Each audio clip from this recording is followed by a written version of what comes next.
و هغه رازونه چې ښځې نه غواړي نارینه پرې پوه شي.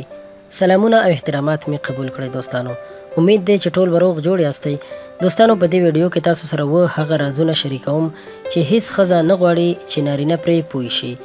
نو ویډیو تر پایه وګورئ او که زموږ چینل کې نوي یاستئ نو مهرباني وکړئ زموږ چینل در سره هم سبسکرایب کړئ. آیا تر اوسه مو په دې اړه فکر کړی دی چې د ښځو په ذهن کې څه تیریږي؟ آیا پوهېدئ چې کله وخت د ښځو موخه هغه څه نه دي کوم چې په خوله یې راوړي؟ هغوی ښایي کوم څه چې په خوله راوړي خو موخه یې په بشپړه توګه برعکس وي. مګر ښځه واقعا څه غواړي؟ په دې ویډیو کې له هغه رازونو څخه پرده پورته کوو چې ښځه اصلا نه غواړي نارینه پرې پوه شي.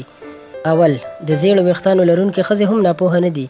که چیرې فکر مو کاوه چې د زیړو ویښتانو لرونکې ښځې ټولې ناپوهه دي نو باید ووایم چې په بشپړه توګه مو تېروتنه کړې ده. د ویښتانو رنګ په هوښیارتیا پورې تړاو نه لري. هغوی یوازې په خپله ځان ناپوهه ښکاره کوي چې ښې او جذابې معلومې شي او تاسو ورته ډېرې پیسې مصرف کړئ.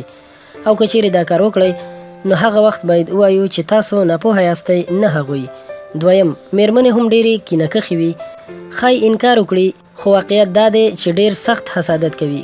که چیرې له یوې ناپېژاندې ښځې او یا هم له خپلې میرمنې سره خبرې کوي ښایي ځان بل ډول ښکاره کړي خو ډاډه اوسئ چې په وجود کې د حسادت اور ټوپونه وهي. دریم، زه د نړۍ تر ټولو جذابه میرمن یم. ټولې ښځې د فکر همدا بڼه لري. حتی که چیرې هڅه وکړي چې ترې انکار وکړي. کابو د ټولو ښځو خوښیږي چې داسې احساس وکړي چې په نړۍ کې د ښکلا یوازینۍ ملکې دي او په نړۍ کې بل هیڅ څیز ورسره سیالي نشي کولی. څلورم، زه چاغه یم. په ډاډه سره ویلی شم چې دا جمله به مو څو ځله اورېدلې وي خو اجازه راکړئ چې په ډېر اسانۍ سره یې ومنم. میرمنې چې هر څومره ډنګرې وي نو په هیڅ وجه ځان ډنګر نه ګڼي. کابو ټولې ښځې د عادت لري هر ډول جامې چې واغوندي له خپل زړه څخه پوښتنه وکړي چې چاغه یې ښکاره کوي او که نه. پنځم، تل د خپلو اخیستونکو شیانو په اړه دروغ وایي.